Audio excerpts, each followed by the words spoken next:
Very happy to welcome Heather Granato to our stage, who will give us her look at the crystal ball. That's right. Thanks, Frank.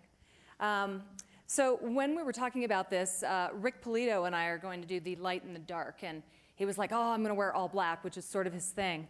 And he was like, and you wear all white. And I was like, yeah, I don't wear white pants. Yeah, I'm an older woman. I'm not going to wear white pants. No.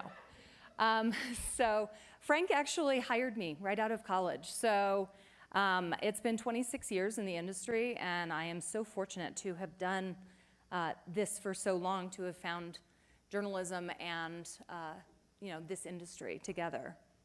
As we've come together between what was Virgo and New Hope and now all under Informa, we're talking a lot about this next forecast. It's our kind of market research.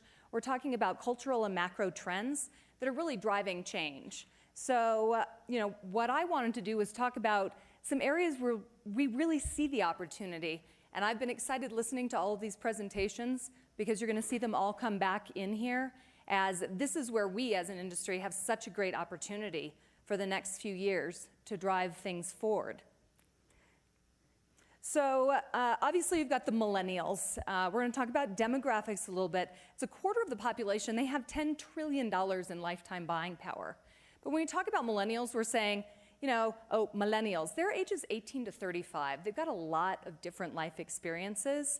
However, they have some commonalities in what they're looking for. So nutritional powders, plant-based, in the protein space, clean label. What's not hot? Pills, weight loss, and certainly impure ingredients. These are things that you see across all of the demographics, but certainly the millennials are driving a lot of this. One of our first macro trends was conscious consumption. So keeping up with the conscious consumer calls for agility and creativity and asks brands to develop a new bottom line, which is purpose. You'll see that the millennials, 63%, saying that buying can actually be a moral decision. Not only is it a moral decision, but they're also willing to pay more for companies that have environmentally responsible practices and socially responsible practices. Particularly notable, the difference between your boomers and your millennials. I'm going to skip over Gen X just like everybody else in the world skipped us over. So, that's how I do it. What's also nice is you're seeing that the millennials actually have a great deal of trust. They're looking at this industry. They've got a great deal more trust in the supplement industry than the boomers do. I'm going to take these glasses on and off. You've got 44% of millennials who trust the supplement industry compared to only 21% of boomers. And 58% have confidence in the safety, quality, and effectiveness of supplements. They're also using supplements, particularly the specialty supplements, more frequently. So they're turning away from traditional healthcare, and they're interested in these products, and they trust us. The Purposeful brand is one of the things that they're turning to. So if they can find companies and products that align with a social cause, it helps them feel like they're actually partnering with the company. This bar saves lives, if you're familiar, when you actually buy one of their non-GMO, gluten-free bars. They buy a nutrition packet that's distributed to children in need around the world.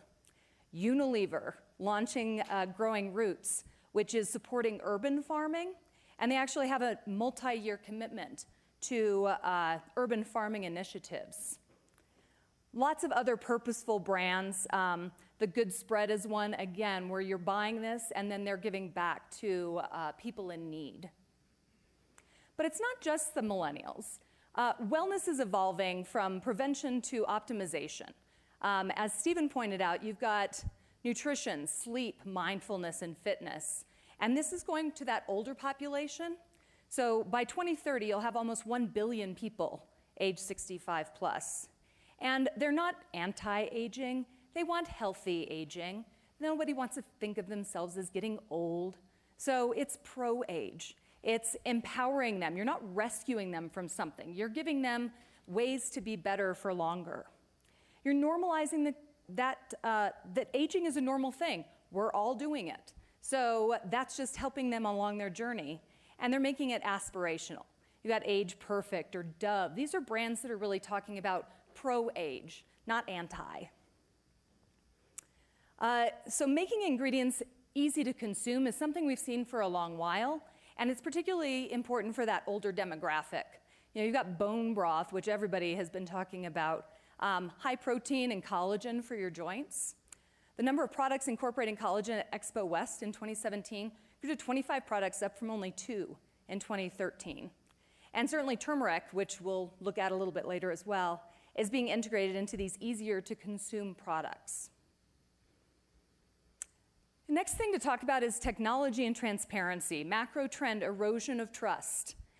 With unprecedented access to information from computers and mobile devices, consumers are researching brands on the fly, and what they're finding is making trust a thing of the past. Consumers do trust smaller brands. Again, I think they like the story. They're willing to build that trust because they feel they can be more connected to the brand. With instant access to information comes an opportunity to open the door wide with a "we have nothing to hide." Consumers are also not trusting all the information they're getting. Doctors are up at the top, but your family is more than your friends, which is much more than your natural food store. So how do you build yourself as that trusted brand?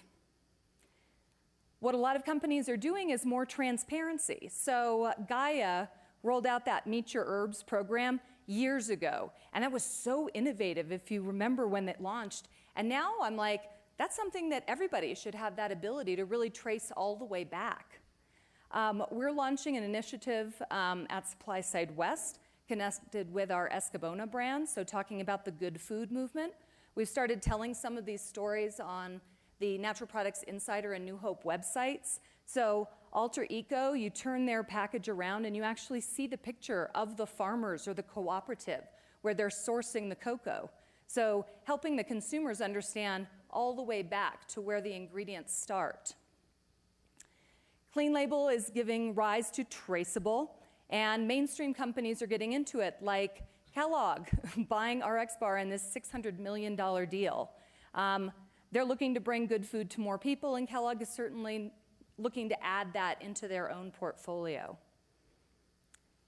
This complex global food and ingredient supply chain means more food experimentation, but more traceability is needed. So technology is offering some of these solutions for traceability and transparency. Ingredients online, interesting, where you can actually look at the factory of origin and have the paperwork.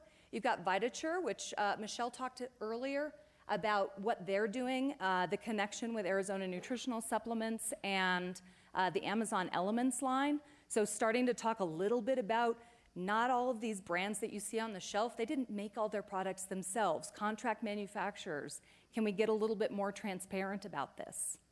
Blockchain, we talked a little bit in our question earlier. So it's a digital ledger of transactions.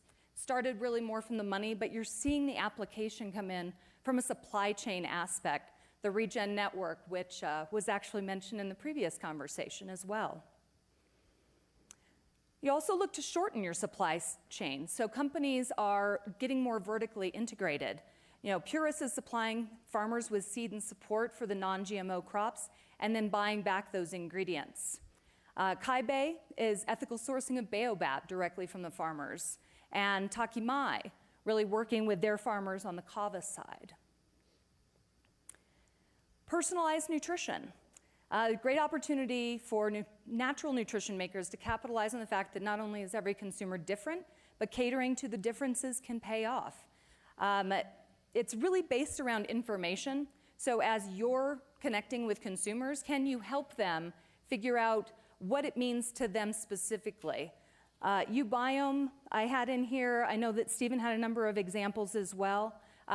One thing that I found interesting at Expo West, there was a product line of enzyme products, and the whole line was whatever your diet was. So there was like paleo, and there was vegan, and I thought, okay, that's kind of an interesting approach to the market. Not completely personalized, but we're going down a path where people want things that mean something personally to them.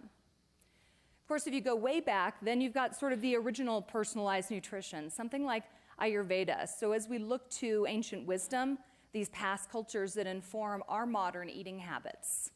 The interest in adaptogenic herbs is rising. And part of that, we look to the past to find ingredients that can really support us and our whole body, bringing us into balance. And then this cultural awakening. So consumer demand and the emergence of socially minded entrepreneurs who are driven to change the world is driving these conscious business practices. And that's defining what business can look like in the future. As Bethany mentioned, we were talking about this idea of conscious leadership and what you can do within your own culture. As we see millennials and you see Gen Z coming into the workforce, these are, mission driven. They're not your 8 to 4. They're looking for aligning with a company that has a value and that lives its mission. So big CPG, kind of the old way versus the new way. I ganked this slide from your presentation, John, because I thought it was really interesting. So, in the old, you used to hire that like MBA skills, and now you're looking for values and passion and that entrepreneurial spirit. You might use push marketing as opposed to this pull marketing with your engaged audience. And certainly favoring an established low volatility supply compared to building your supply chain. The regenerative agriculture plays a big part in this. I'm not sure how many of you saw the New York Times article, Can Dirt Save the Earth? Really interesting to see. I'm going into the New York Times Magazine, and here's a whole thing about carbon sequestration into the soil from your own practices. Carla Vernon spoke at Expo West from Annie's. So you've got General Mills investing. I think this was something that we heard a little bit about earlier as well.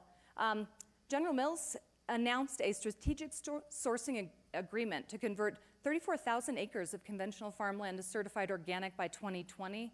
And they've done work with Midwestern BioAg also to help the dairy farmers. So opportunities there as well.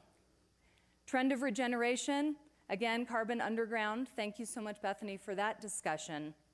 And the next step, that goes with this in terms of biodynamic, which is affecting supplements, foods, all through the supply chain as that next step. Great. Thank you, Thanks. Heather.